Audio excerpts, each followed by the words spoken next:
ইন্নাল্লাহা ওয়া মালাইকাতাহু ইউসাল্লুনা আলান নবী ইয়া আইয়ুহাল্লাযীনা আমানু সাল্লু আলাইহি ওয়া সাল্লিমু তাসলিমা। সকলে একটু দরুদ শরীফ পাঠ করি। আল্লাহুম্মা সাল্লি আলা মুহাম্মাদিন ওয়া আলা আলি মুহাম্মাদ কামা সাল্লাইতা আলা ইব্রাহিম ওয়া আলা আলি ইব্রাহিম ইন্নাকা হামিদুম মাজিদ। اللهم بارك على محمد وعلى آل محمد كما باركت على إبراهيم وعلى آل إبراهيم إنك حميد مجيد। الحمد لله।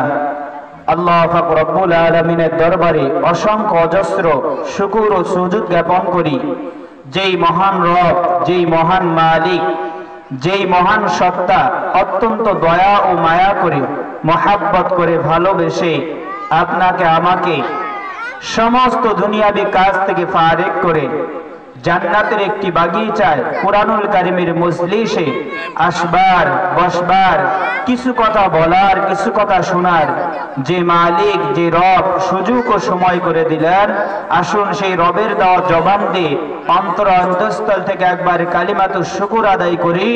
সকলেই সুউচ্চ স্বরে বলি আলহামদুলিল্লাহ। দুরুদ ও সালাম সাইয়্যিদুল মুরসালিন, ইমামুল মুরসালিন, খাদামুন নবিয়্যিন, রাহমাতুল লিল আলামিন, শেষ নবী, শ্রেষ্ঠ নবী, যেই নবী দুনিয়াতে এসেছেন উম্মতের গুনাহ মাফের জন্য। আল্লাহ পাক রব্বুল আলামিনের দরবারে কেঁদেছেন, এখনো শুয়ে শুয়ে কাঁদতেছেন। সেই নবীর প্রতি একবার মহাব্বত, ভক্তি আর শ্রদ্ধা নিয়ে দরুদ ও সালাম প্রেরণ করি। সকলেই বলি সাল্লাল্লাহু আলাইহি ওয়াসাল্লাম। আল্লাহ পাক রব্বুল আলামিন যখন কোনো বান্দাকে নিয়ামত দান করেন, বান্দার উচিত, বান্দার করণীয় হলো আল্লাহর কাছে শুকরিয়া জ্ঞাপন করা। আল্লাহ পাক রব্বুল আলামিন বলেন, লা ইন শাকারতুম লা আযীদান্নাকুম ওয়া লা ইন কাফারতুম ইন্না আযাবি লাশাদীদ।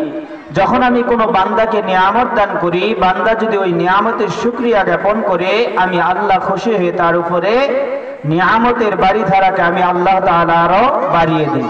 প্রক্ষান্তরে যদি কোনো বান্দা নিয়ামত পাওয়ার পর শুকরিয়া আদায় না করে, আল্লাহ পাক রব্বুল আলামিন বলেন ওই বান্দার নিয়ামতকে ছিনিয়ে নেই, ইন্না আযাবি লাশাদীদ, এবং তার জন্য কঠিন যন্ত্রণাদায়ক শাস্তির ব্যবস্থা আমি আল্লাহর পক্ষ থেকে করা হয়। এজন্য আসুন যে আল্লাহ পাক রব্বুল আলামিন এই যে একটি নিয়ামত আমাদেরকে দান করেছেন, কুরআনুল কারীমের মজলিস, বাড়িতে, রাস্তাঘাটে, দোকানপাটে অযথা সময় ব্যয় না করে হায়াতে জিন্দেগির কিছুটা সময় এই কোরআনের মজলিসের জন্য এসে কাটিয়ে দিই। আমরা সকলে অবগত আছি যে আজকে আমাদের এই নিয়ামতের মধ্যে একটি নিয়ামত হলো যে 1971 সাল বাংলার দামাল ছেলেরা তাদের রক্তকে বিলিয়ে দিয়ে মা বোনের ইজ্জতের বিনিময় যেই মহান বিজয়কে ছিনিয়ে এনেছিলেন, সেই বিজয় দিবস হলো আজকের এই দিন। এই বিজয় দিবসে মানুষের করণীয় কি? আল্লাহ তাআলা যখন মানুষকে কোনো বিজয় দান করেন, ওই সময় মানুষের করণীয় কি? এটিও কুরআনুল কারীমে আল্লাহ পাক রব্বুল আলামিন আজ থেকে 1450 বছর আগে কোট করে দিয়েছেন। কুরআনুল কারীমের 110 নম্বর সূরা, সূরাতুন নাসর। নাসর শব্দের শাব্দিক অর্থ হলো সাহায্য। আরেকটা কুরআনুল কারীমের সূরা আছে সূরাতুল ফাতহ, যার অর্থ হলো বিজয়। এই দুইটি সূরা আল্লাহ পাক রব্বুল আলামিন নাযিল করেছেন যে আজকে যখন আমাদের মাঝে 16 ডিসেম্বর এরকম বিজয় দিবস আসে, তখন আমরা বিজয়ের স্লোগানে অনেক স্লোগানই দিয়ে থাকি, অনেক কাজ করে থাকি, কিন্তু কোন কাজটি আসলে আমাদের করণীয়, এই করণীয়টা কি? আল্লাহ পাক রব্বুল আলামিন কুরআনুল কারীমের মধ্যে বলেন, ইযা জাআ নাসরুল্লাহি ওয়াল ফাতহ। ইযা মানে যখন, জাআ আসবে, নাসরুল্লাহ আল্লাহর পক্ষ থেকে সাহায্য, ওয়াল ফাতহ ও বিজয়। যখন মানুষের জন্য আল্লাহর পক্ষ থেকে বিজয় ও সাহায্য আসে, ওই সময় মানুষের করণীয় কি? আল্লাহ পাক রব্বুল আলামিন নিজেই বলে দিচ্ছেন, وَرَأَيْتَ النَّاسَ يَدْخُلُونَ فِي دِينِ اللَّهِ أَفْوَاجًا وَرَأَيْتَ النَّاسَ يَدْخُلُونَ فِي دِينِ اللَّهِ أَفْوَاجًا। হে নবী, আপনি দেখবেন যখন আমি বিজয় দান করি, মানুষ যখন বিজয় পায়, তখন দেখবেন কিছু লোক আছে তারা দলে দলে ইসলামের দিকে দীক্ষিত হবে, ইসলামের দিকে ফিরে আসবে। ফি দীনিল্লাহি আফওয়াজা, তারা দলে দলে কি করবে? সেখানে ফিরে আসবে। ওই সময় আপনি নবীর করণীয় কি? ফাসাব্বিহ বিহামদি রাব্বিকা ওয়াস্তাগফির। ওই সময় আপনি আপনার রবের বেশি বেশি করে তাসবিহ পাঠ করুন, প্রশংসা করুন এবং তওবা করুন। ইন্নাহু কানা তাওয়াবা, নিশ্চয়ই আল্লাহ তাআলা তওবা কবুলকারী। এটি হলো এই সূরার সরল অনুবাদ। তাহলে আজকে আসুন আমাদের এই সময়টাকে মিলিয়ে দেখি যে বিজয় যখন আল্লাহ তাআলা দান করেন, তখন আমাদের করণীয় হলো যে আল্লাহ পাক রব্বুল আলামিনের প্রশংসা করা। অথচ আজকে দেখবেন এই যে বিজয় দিবস পালন উপলক্ষে দেখতেছি চারিদিকে গান বাজনা বাদ্যযন্ত্রের এত সয়লাভ করেছে যে আল্লাহ তাআলা যে আমাদেরকে বিজয় দান করেছে এটা শুকরিয়া আদায় করা বাদ দিয়ে আমরা যখন কি করেছি, এরকম গান বাজনার সঙ্গে আমরা মিলিত হয়ে যখন গান বাজনার মধ্যে নিজেকে লিপ্ত করে ফেলেছি। বলেন তো দেখি, আল্লাহ পাক রব্বুল আলামিন বললেন, যখন আমি তোমাদেরকে বিজয় দান করি, বিজয় পাওয়ার পর আমি আল্লাহর তাসবিহ পাঠ করবে, প্রশংসা করবে, আর আমরা প্রক্ষান্তরে করতেছি আল্লাহর সাথে লানত করতেছি, শয়তানকে খুশি করার জন্য এই কাজগুলি করতেছি। তাহলে কোরআনের পক্ষে হলো না, কোরআনের বিপক্ষে হলো। আল্লাহ পাক রব্বুল আলামিন কুরআনুল কারীমের 5 নম্বর সূরা সূরাতুল মাইদা 6 নম্বর পারার 14 নম্বর পৃষ্ঠার 10 নম্বর লাইনের সূরাতুল মাইদার 44 নম্বর আয়াতের মধ্যে বলেন, وَمَنْ لَمْ يَحْكُمْ بِمَا أَنزَلَ اللَّهُ فَأُولَئِكَ هُمُ الْكَافِرُونَ। আল্লাহ পাক রব্বুল আলামিন বলেন, যেই সকল মানুষ আমি আল্লাহর পক্ষ থেকে ওয়ামাল্লাম ইয়াহকুম বিমা আনজালাল্লাহ, যারা আমি আল্লাহর হুকুম, আমি আল্লাহর বিধান, কোন বিধান? বিমা আনজালাল্লাহ, যেই বিধান আমি রাসূলের উপরে নাযিল করেছি, সেই বিধান যারা বাস্তবায়ন করতে চায় না, সেই বিধান যারা কি করতে চায় না, মানতে চায় না, ফাউলাইকা, ওই সব লোক হুমুল কাফিরুন, তারাই হলো কাফের। এবার বলেন তো দেখি, কোরআনের বিরুদ্ধে আইন পাশ করবে যারা, কোরআনের বিরুদ্ধে নিজের কাজকর্ম নিয়ে যাবে যারা, বলেন তো দেখি কোরআনের দৃষ্টিতে তারা কি? তারাই হলো কাফের। আল্লাহ পাক রব্বুল আলামিন আরো স্পষ্ট করে বলেন কুরআনুল কারীমের 5 নম্বর পারা 5 নম্বর সূরা 6 নম্বর পারা 14 নম্বর পৃষ্ঠার 14 নম্বর পৃষ্ঠার 15 নম্বর লাইনের সূরাতুল মাইদার 45 নম্বর আয়াতের মধ্যে আল্লাহ পাক রব্বুল আলামিন বলেন, ওয়ামান লাম ইয়াহকুম বিমা আনজালাল্লাহু ফাউলাইকা হুমুয যালিমুন। আল্লাহ পাক রব্বুল আলামিন অন্যথায় বলেন, যারা আমি আল্লাহর হুকুমে, আমি আল্লাহর বিধান, আমি আল্লাহর জমিনে বাস্তবায়ন করতে চায় না, আমি আল্লাহর জমিনে সেই বিধানকে তারা মানতে চায় না, আমি আল্লাহর কাছে তারা হলো কাফের, তারা হলো ফাসিক, তারা হলো মুশরিক। এবার এই দুইটি আয়াতের সাথে যদি আমরা মিলিয়ে দেই, এরকম করে আল্লাহ পাক রব্বুল আলামিন কুরআনুল কারীমের সূরা মাইদার 45 নম্বর আয়াতের মধ্যে বলেছেন, ওয়ামান লাম ইয়াহকুম বিমা আনজালাল্লাহু ফাউলাইকা হুমুল ফাসিকুন, যারা আমি আল্লাহর বিধান, আমি আল্লাহর জমিনে বাস্তবায়ন করে না, এর পক্ষে তারা থাকে না, তারা হলো ফাসিক। এবার বলেন তো দেখি, আমার আপনার কর্মগুলিকে যদি মিলিয়ে নেই, যে আমার আজকে আপনার আমার কর্মগুলি দেখা যায় প্রত্যেকটা কর্মকাণ্ড যদি কি হয়ে যায়, কোরআনের বিপক্ষে চলে যায়, আর আমি যদি নিজেকে মুসলমান বলে দাবি করি, ভোটার আইডি কার্ডে নামের আগে মোহাম্মদ বসাইলাম, জন্ম নিবন্ধনে নামের আগে মোহাম্মদ বসাইলাম, আল্লাহর কসম করে বলি এই দুনিয়ার জমিনে ভোটার আইডি কার্ডের প্রথমে মুহাম্মদ বসানো যেতে পারে, মুসলমানের খাতায় নিজের নাম দুনিয়াতে বসানো গেলেও এখন পর্যন্ত আমার কর্ম দ্বারা আল্লাহর কাছে মুসলমানিত্ব হাসিল করতে পারিনি। বলেন ঠিক কিনা? এজন্য আল্লাহ পাক রব্বুল আলামিন বলেন, যখন আমি আল্লাহর পক্ষ থেকে তোমাদের মাঝে বিজয় আসে তখন তোমাদের করণীয় হলো আল্লাহর প্রশংসা করা, আল্লাহর তাসবিহ পাঠ করা। আজকে প্রক্ষান্তরে দেখবেন যখন যেই দল ক্ষমতায় থাকে, বলেন তো দেখি প্রশংসা আল্লাহর হয় না তাদের হয়? প্রশংসা হয় কি তাদের? অথচ বিজয় দান করলেন যিনি, তিনি কে? আল্লাহ।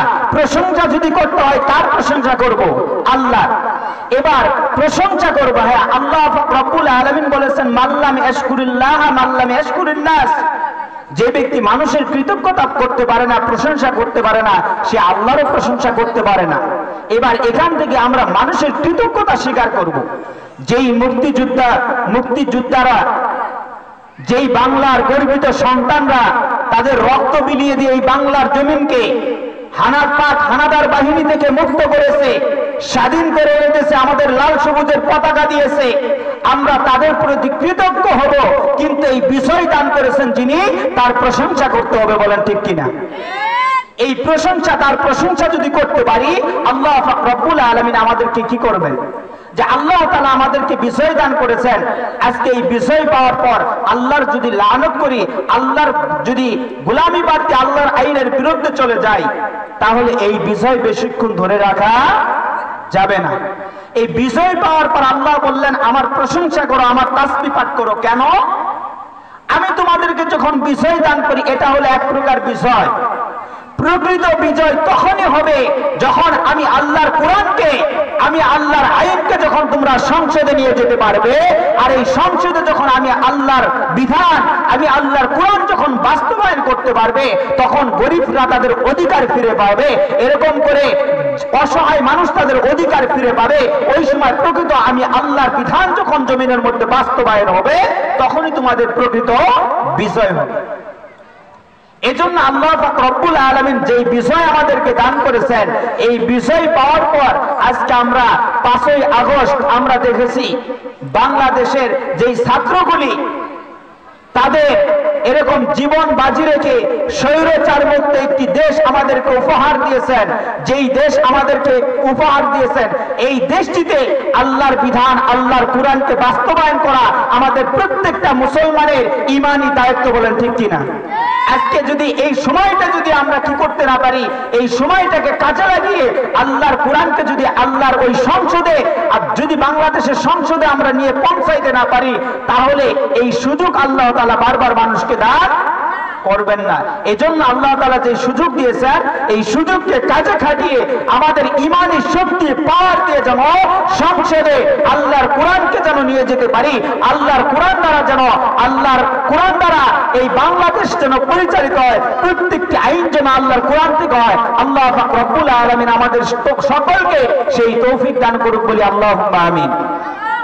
আমি আপনাদের মাঝে পবিত্র কুরআনুল কারীম থেকে 3 নম্বর সূরা, সূরাত আলে ইমরান, এই সূরা আলে ইমরান 3 নম্বর পারার 13 নম্বর পৃষ্ঠার 3 নম্বর পারার 13 নম্বর পৃষ্ঠার 3 নম্বর লাইনের সূরা আলে ইমরানের 31 নম্বর আয়াত আমার খুতবার শুরুতে তেলাওয়াত করেছি। আল্লাহ পাক রব্বুল আলামিন এখানে বলেন, কুল ইন কুনতুম তুহিব্বুনাল্লাহ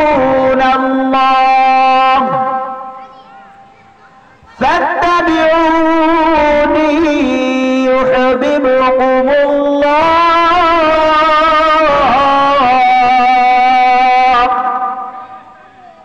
ويغفر لكم ذنوبكم والله غفور رحيم।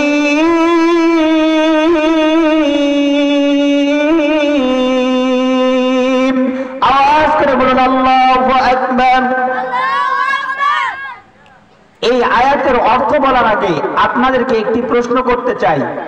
বলেন তো দেখি, আমরা এখানে যারা আছি, মাইকের আওয়াজ যতদূর পৌঁছাইতেছে তাদের কাছে একটি প্রশ্ন করতে চাই। বলেন তো দেখি, আমরা আল্লাহর ভালোবাসা পেতে চাই কি চাই না?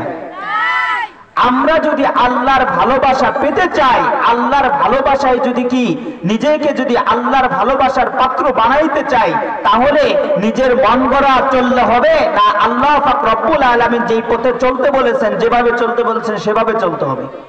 আল্লাহ পাক রব্বুল আলামিন বলেন, হে রাসূল, কুল, হে রাসূল আপনি বলুন, ইন যদি, কুনতুম তোমরা চাও, তুহিব্বুনাল্লাহ তোমরা চাও অথবা তোমরা বাসো, তুহিব্বুনাল্লাহ তোমরা যদি আল্লাহকে ভালোবাসো। আমরা বলেন তো দেখি, আমরা আল্লাহকে ভালোবাসি কি বাসি না? আমরা সবাই আল্লাহকে ভালোবাসি। আর আল্লাহ পাক রব্বুল আলামিন আমাদেরকে এই দুনিয়াতে সৃষ্টি করেছেন শুধুমাত্র কেবলমাত্র আল্লাহর ইবাদত, আল্লাহর দাসত্ব, আল্লাহর গোলামি, আল্লাহর আইন আল্লাহর জমিনে বাস্তবায়ন করার জন্য। এটিকে আমার কথা না, কোরআনের কথা। কুরআনুল কারীমের ২৭ নম্বর পারার ২ নম্বর পৃষ্ঠার ৪ নম্বর লাইনের সূরাতুজ জারিয়াতের ৫৬ নম্বর আয়াতের মধ্যে আল্লাহ পাক রব্বুল আলামিন বলেন, ওয়ামা খালাকুল জিন্না ওয়াল ইনসা ইল্লা লিয়াবুদুন।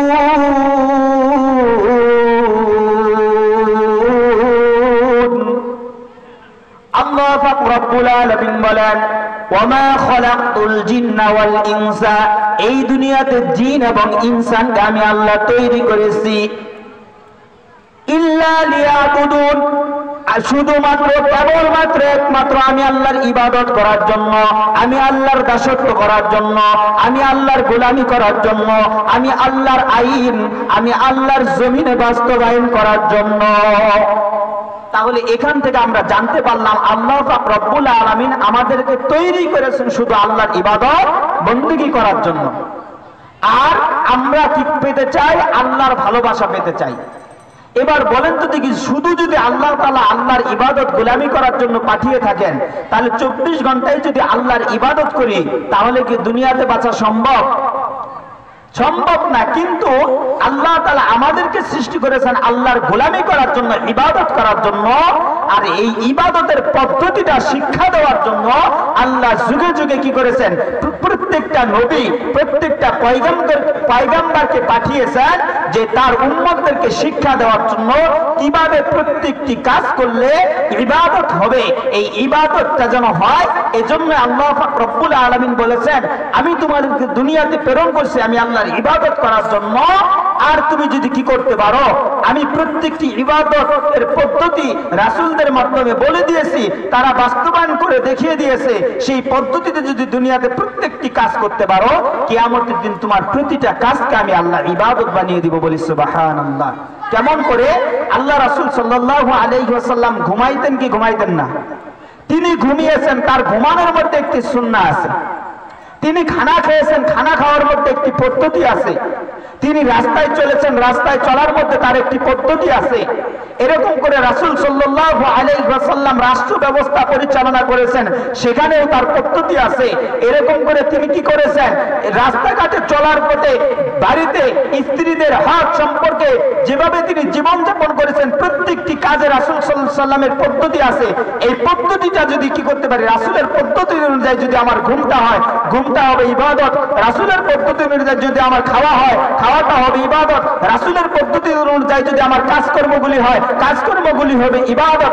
রাসূলের পদ্ধতি অনুযায়ী যদি আমার লেফটেনে যাওয়া হয়, সেটা হবে ইবাদত। সেখান থেকে যদি বের হই, সেটাও হবে ইবাদত। এরকম করে রাত্রিবেলা ঘুমাইতে যাব, সেই ঘুমটাও যদি রাসূলের পদ্ধতিতে হয়, তাহলে সেই ঘুমটাও হবে আমাদের কি? ইবাদত। এজন্য আল্লাহ পাক রব্বুল আলামিন বলেছেন, প্রত্যেকটি কাজ যদি রাসূলের পদ্ধতি অনুযায়ী করতে পারি, তাহলে এই কাজগুলিকে আল্লাহ তাআলা কি করবেন? আমাদের জন্য ইবাদত বানিয়ে দিবেন। এখন আসুন দেখি, আল্লাহ পাক রব্বুল আলামিন বললেন যে তোমরা যদি আমার ভালোবাসা পেতে চাও, তাহলে ফাত্তাবিউনি ইউহিব্বুকুমুল্লাহ, তোমরা কি করো? আমি যেই রাসূলকে দুনিয়াতে আমি প্রেরণ করেছি, এই রাসূলকে ইত্তেবা করো, অনুসরণ করো। অনুকরণ করে যদি তোমরা প্রত্যেকটি কাজ করতে পারো, তোমাদের প্রত্যেকটি কাজকে আমি আল্লাহ ইবাদত বানিয়ে দেব। বলি সুবহানাল্লাহ। আল্লাহ পাক রব্বুল আলামিন বলেন, কুল ইন কুনতুম তুহিব্বুনাল্লাহা ফাত্তাবিউনি ইউহিব্বুকুমুল্লাহ। হে রাসূল, আপনি আপনার উম্মতদেরকে বলে দেন, যদি তারা আমি আল্লাহর ভালোবাসা পেতে চাই, তাদেরকে বলে দেন তারা যেন আপনি রাসূলকে অনুসরণ করে ইত্তেবা করে, আপনি রাসূলকে ইত্তেবা করে তারা যদি চলতে পারে, আমি আল্লাহর ভালোবাসা পেয়ে যাবে।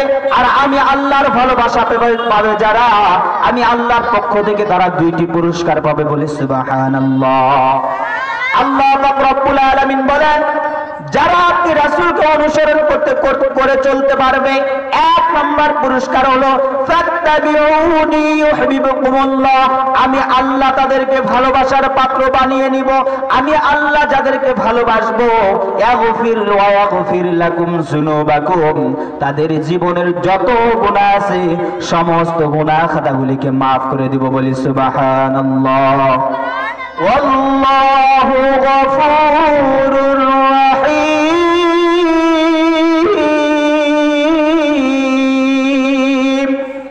আল্লাহ পাক রব্বুল আলামিন বলেন, এই দুনিয়াতে সবচেয়ে উত্তম ক্ষমাশীল হলাম আমি আল্লাহ।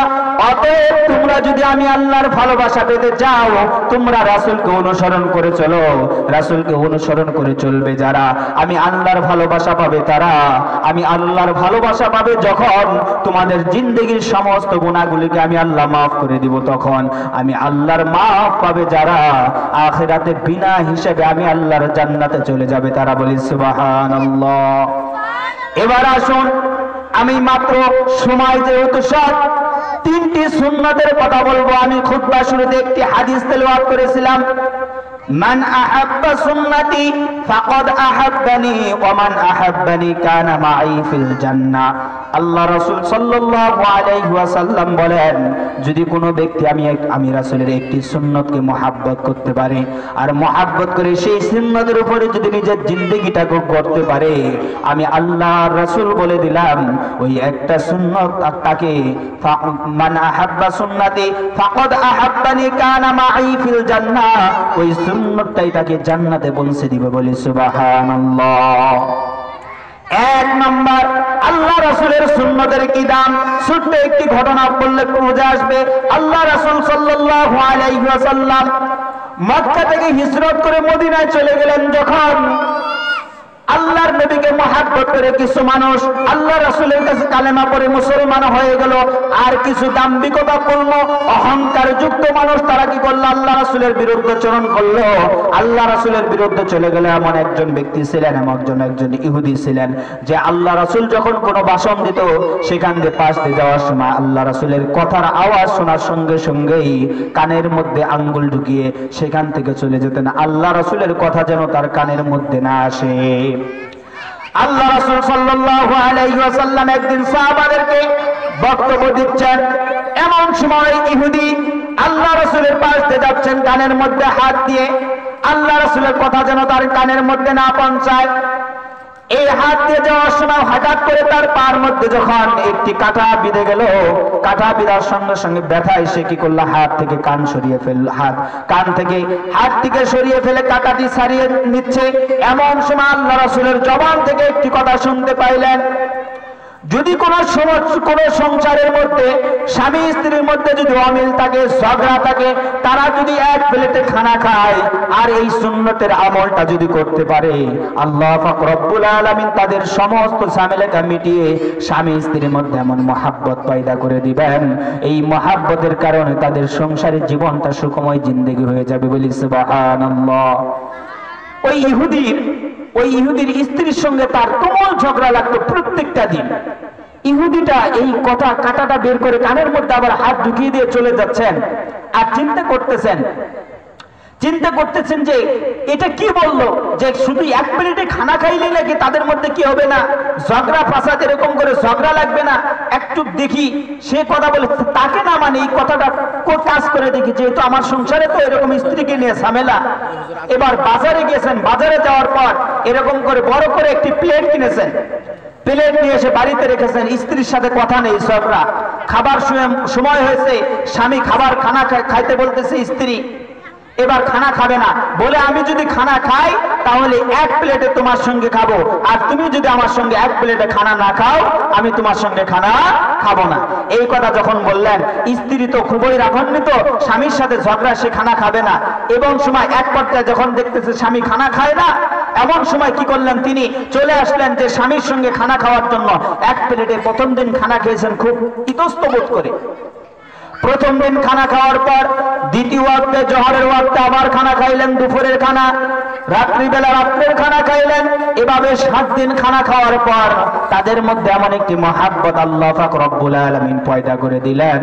এই মহাব্বতের কারণে তাদের মধ্যে যত ঝগড়া ছিল, ফাসাদ ছিল, তাদের মধ্যে যত ভুল বুঝি ছিল, সমস্ত ভুল বোঝাবুঝিকে আল্লাহ পাক রব্বুল আলামিনের পক্ষ থেকে মহাব্বত দিয়ে, মহাব্বত আর ভালোবাসা দিয়ে পরিবর্তন করে দিলেন।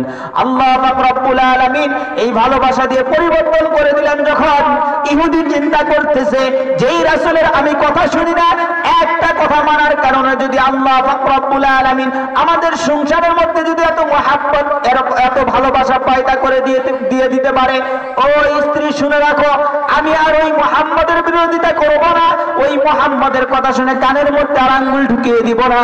ওই স্ত্রী আমার সন্তানরা চলো ওই মুহাম্মদের কাছে গিয়ে কালেমা পড়ে মুসলমান হয়ে যাই, বলি সুবহানাল্লাহ।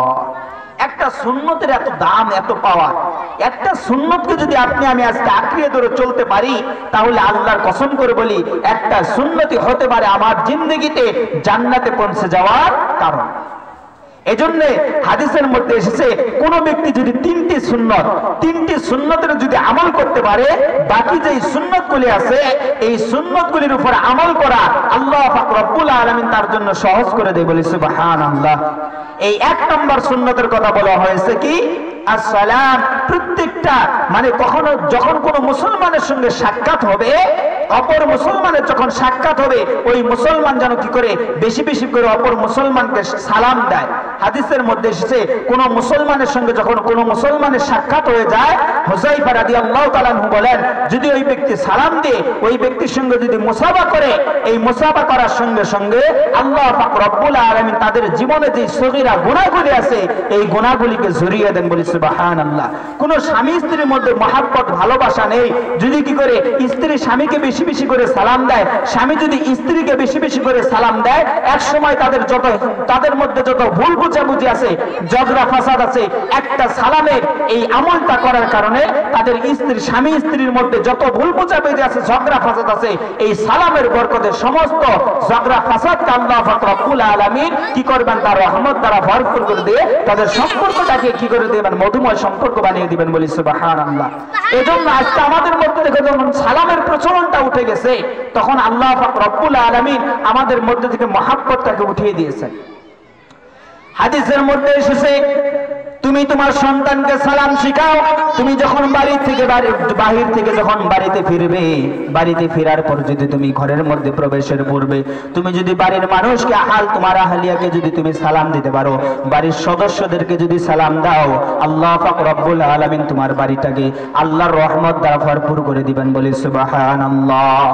শুধু তাই নয়, আজকে যদি আমাদের সন্তানগুলিকে এই আল্লাহ রাসূলের এই আদর্শগুলি শিক্ষা দিতে পারতাম, এই সালামগুলি যদি সালামের প্রচলনটা শিখাইতে পারতাম, আজকে বাবা হয়ে সন্তানকে দেখলে সালাম দেয় না, সন্তান বাবাকে দেখলে সালাম দেয় না, লজ্জা পায়। স্ত্রী স্বামীকে দেখলে সালাম দেয় না, আবার স্বামী স্ত্রীকে দেখলে সালাম দেয় না। অথচ দেখবেন ওই স্বামী পর মহিলাকে সালাম দেওয়ার বেলায় খুবই সতর্কতার সহিত সালাম দেয়, বলেন ঠিক কিনা? আজকে যেই স্বামী নিজের স্ত্রীকে সালাম দিতে লজ্জা পায়, দেখবেন ওই স্বামী পর নারীকে সালাম দেয় এত মহাব্বত আর ভক্তি নিয়ে, তার মন পাওয়ার জন্য। আল্লাহর কসম করে বলবো যুবক ভাই, তুমি পর মেয়ের মন পাওয়ার জন্য তাকে সালাম দাও। এই সালামটা যদি তোমার স্ত্রীকে দিতে পারো, তোমাদের মধ্যে এমন মহাব্বত আল্লাহ তাআলা পয়দা করে দিবেন, যেই মহাব্বত এই সালামের আমল করলেই বুঝে আসবে। শুধু তাই নয়, হাদিসের মধ্যে এসেছে কোন ব্যক্তি যদি দৈনিক 20 জন মুসলমানকে সালাম দিতে পারে, ওই দিন যদি ওই ব্যক্তির যদি মৃত্যু হয়ে যায়, দিনে অথবা রাত্রে যদি মৃত্যু হয়, আল্লাহ পাক রব্বুল আলামিন কিয়ামতের দিন ওই ব্যক্তিকে শহীদ মর্যাদা দিয়ে আল্লাহ পাক রব্বুল আলামিন হাসরের মাঠে দাঁড় করাবেন, বলি সুবহানাল্লাহ।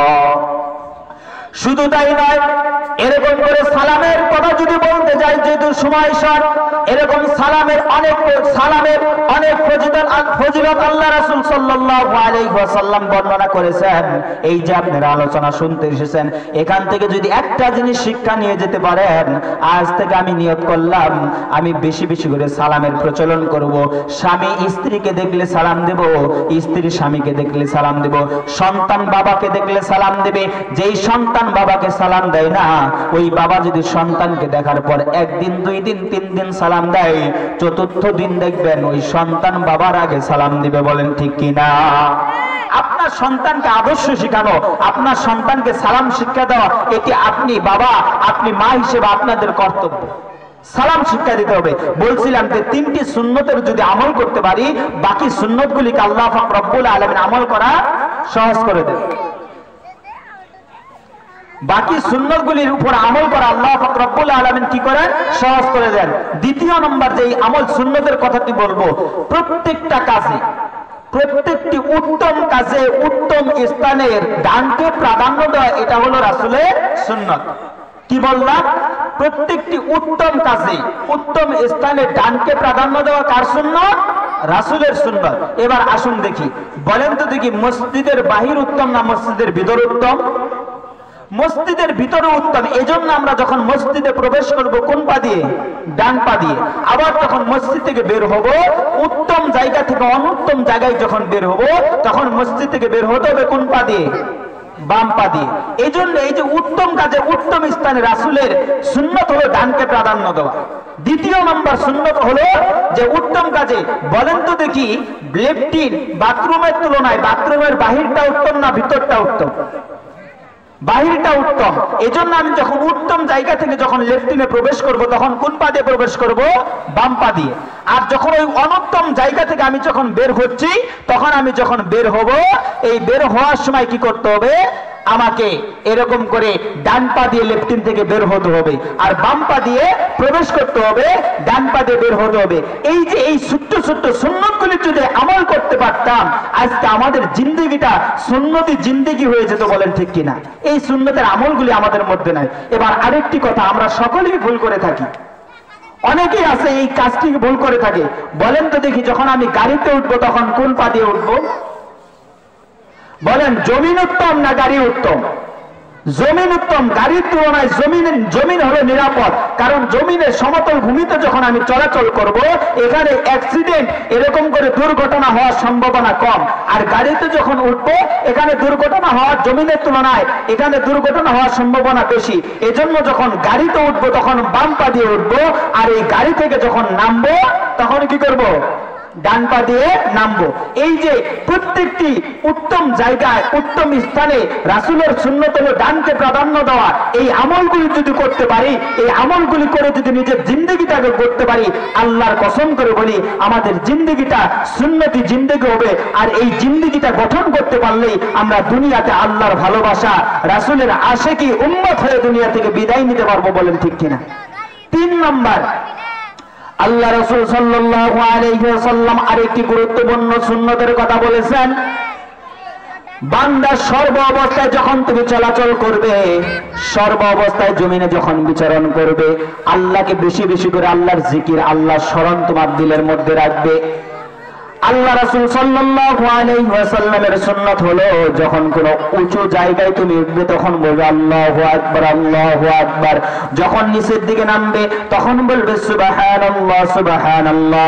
সমতল ভূমিতে চলবে যখন লা ইলাহা ইল্লাল্লাহ, লা ইলাহা ইল্লাল্লাহ এটি পাঠ করবে তখন। এরকম করে বান্দা যদি সর্ব অবস্থায় যদি তার জিকির দ্বারা যদি তার অন্তরটাকে কি করতে পারে? আল্লাহ স্মরণে সব সময় রাখতে পারে। আল্লাহ রাসূল সাল্লাল্লাহু আলাইহি ওয়াসাল্লাম বলেন, যেই ব্যক্তি জিকির দ্বারা তার জিহ্বা ও ঠোঁটকে তরতাজা রাখবে, কিয়ামতের দিন ওই ব্যক্তি হাসতে হাসতে আল্লাহর জান্নাতে চলে যাবে। বলি সুবহানাল্লাহ। আর আল্লাহর জিকির যদি আমাদের দিলের মধ্যে থাকতো, আল্লাহর জিকির মহাব্বত দ্বারা যদি আমাদের দিলটা আল্লাহ স্মরণে সবসময় থাকতো, আল্লাহর কসম করে বলি এই দিল নিয়ে কখনো গুনাহের কাজে আমরা জড়িত হতে পারতাম না। বলেন ঠিক কিনা? এই 3.5 হাত বডিটা, এই 3.5 হাত বডির মধ্যে আজকে আল্লাহ পাক রব্বুল আলামিন বললেন, কুল ইন কুনতুম তুহিব্বুনাল্লাহ, তোমরা যদি আমি আল্লাহকে ভালোবাসো, ফাত্তাবিউনি, ইত্তিবা করো, রাসূলকে।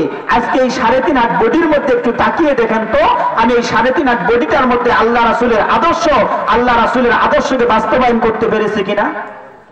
3.5 হাত বডির মধ্যে রাসূলের আদর্শ বাস্তবায়ন করতে পারো না, আর রাসূলের আদর্শকে সংসদে বাস্তবায়ন করতে চাও, তোমার মতো দুর্বল ইমানদারের দ্বারা এটা সম্ভব হবে না, বলেন ঠিক কিনা? যদি নিজের এই 3.5 হাত বডির মধ্যে আল্লাহ রাসূলের সুন্নতকে বাস্তবায়ন করতে না পারি, তাহলে আমি সংসদে আল্লাহর আইনকে বাস্তবায়ন আমার দ্বারা কি করে হবে? আল্লাহ রাসূলের সাহাবারা কেমন করে আল্লাহ রাসূলকে মহব্বত করেছে, আল্লাহ রাসূলকে ভক্তি করেছে।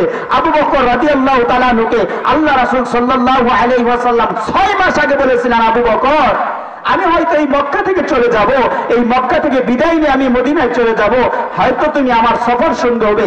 আবু বকর রাদিয়াল্লাহু তাআলা সেদিন থেকে দীর্ঘ 6 মাস রাত্রিবেলা বিছানায় পিঠ লাগান নাই, দরজার সাথে পিঠ লাগিয়ে দাঁড়িয়ে থাকতেন, আল্লাহ রাসূল কখন এসে আমাকে ডাক দিবে, আল্লাহ রাসূলের ডাকে সাড়া দিব। কেমন আল্লাহ রাসূলের আশিক ছিল তারা। অথচ আজকে আপনি আমি এই মাথার চুল কাটি, এর মধ্যে আল্লাহ রাসূলের আদর্শ নাই। আজকে বলেন তো দেখি, আমরা যদি আল্লাহর ভালোবাসা পেতে চাই, অনুসরণ করতে হবে কাকে? রাসূলকে অনুসরণ করতে হবে। অথচ আজকে আমি রোনালদো, মেসি এদেরকে মহব্বত করি, ভালোবেসে এদের জার্সিটা গায়ের মধ্যে লাগাইতে পারি, অথচ যেই নবীর আশিক বলে নিজেকে দাবি করি, ওই নবীর সুন্নতি লিবাসটা পরিধান করতে পারি না। প্রত্যেকটা সপ্তাহে দাড়ি কেটে, দাড়ি সেভ করে সেই রাসূলকে কষ্ট দেয়, এরকম করে রাসূলের সুন্নতি টুপিটা মাথায় দিতে পারি না, টাকনুর উপরে কাপড় পরিধান করতে পারি না। আমার বাড়িতে রাসূলের সুন্নত নেই, আমার 3.5 হাত বডির মধ্যে রাসূলের সুন্নত নেই, অথচ নিজেকে রাসূলের আশিক বলে দাবি করি, আল্লাহকে ভালোবাসার দাবি করি। আল্লাহর কসম করে বলি, কথায় কথা মনে পড়ে, এক রিকশাওয়ালা বিবাহ করেছে, এমন একজন বিবাহ করে এমন একটি মেয়েকে নিয়ে এসেছে, যেই মেয়ে প্রত্যেকটি কথাই বলে, স্বামী আপনাকে আমি ভালোবাসি। বলেন তো দেখি, কোন স্ত্রী যদি স্বামীকে বলে, স্বামী আপনাকে আমি ভালোবাসি, বলেন তো স্বামীর খারাপ লাগবে না ভালো লাগবে? ভালো লাগবে। স্বামী খাইতে বসে বলে, স্ত্রী বলে স্বামী আপনাকে আমি ভালোবাসি, স্বামী গাড়ি নিয়ে রিক্সা নিয়ে বাইরে যায় বলে স্বামী আপনাকে আমি ভালোবাসি, স্বামী তো মহৎ খুশি। একদিন এরকম করে রাস্তায় গিয়ে অ্যাক্সিডেন্ট হয়েছে, রক্তাক্ত শরীর নিয়ে বাড়িতে ফিরে এসেছে, আসার পরে যখন বাড়িতে এসে বসেছে, ওই যে স্ত্রীর একই গান স্বামীর পাশে এসে বলতেছে, স্বামী আপনাকে খুব ভালোবাসি।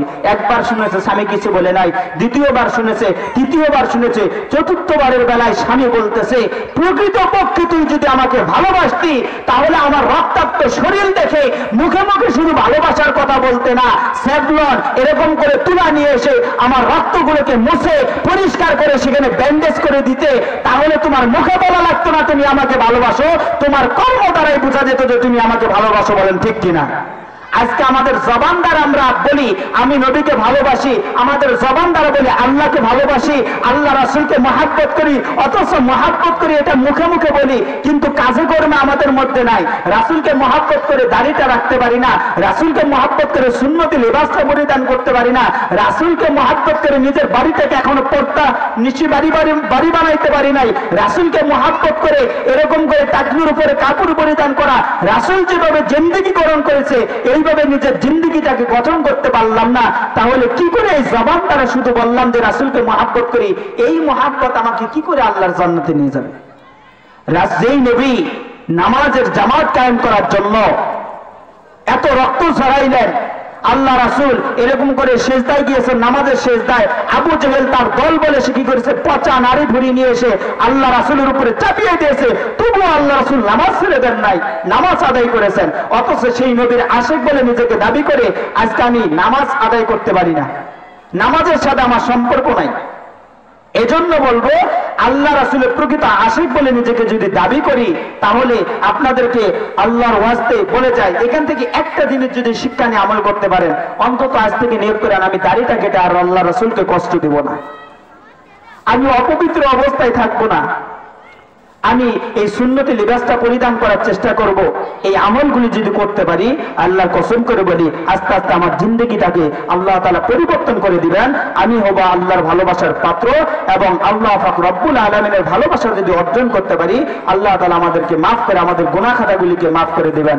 সকলেই যেন আল্লাহ পাক রব্বুল আলামিন আমাদের সকলকে আল্লাহর হুকুম রাসূলের তরিকায় বাস্তবায়ন করে আল্লাহর প্রিয় মাহবুব, আল্লাহর প্রিয় বান্দা হয়ে আল্লাহ রাসূলের আশিক হয়ে যেন দুনিয়া থেকে আমাদেরকে বিদায় নেওয়ার তৌফিক দান করে। সকলেই বলি আল্লাহুম্মা আমিন। ওয়া আখিরুদ দাওয়ানা আলহামদুলিল্লাহি রাব্বিল আলামিন। আসসালামু আলাইকুম।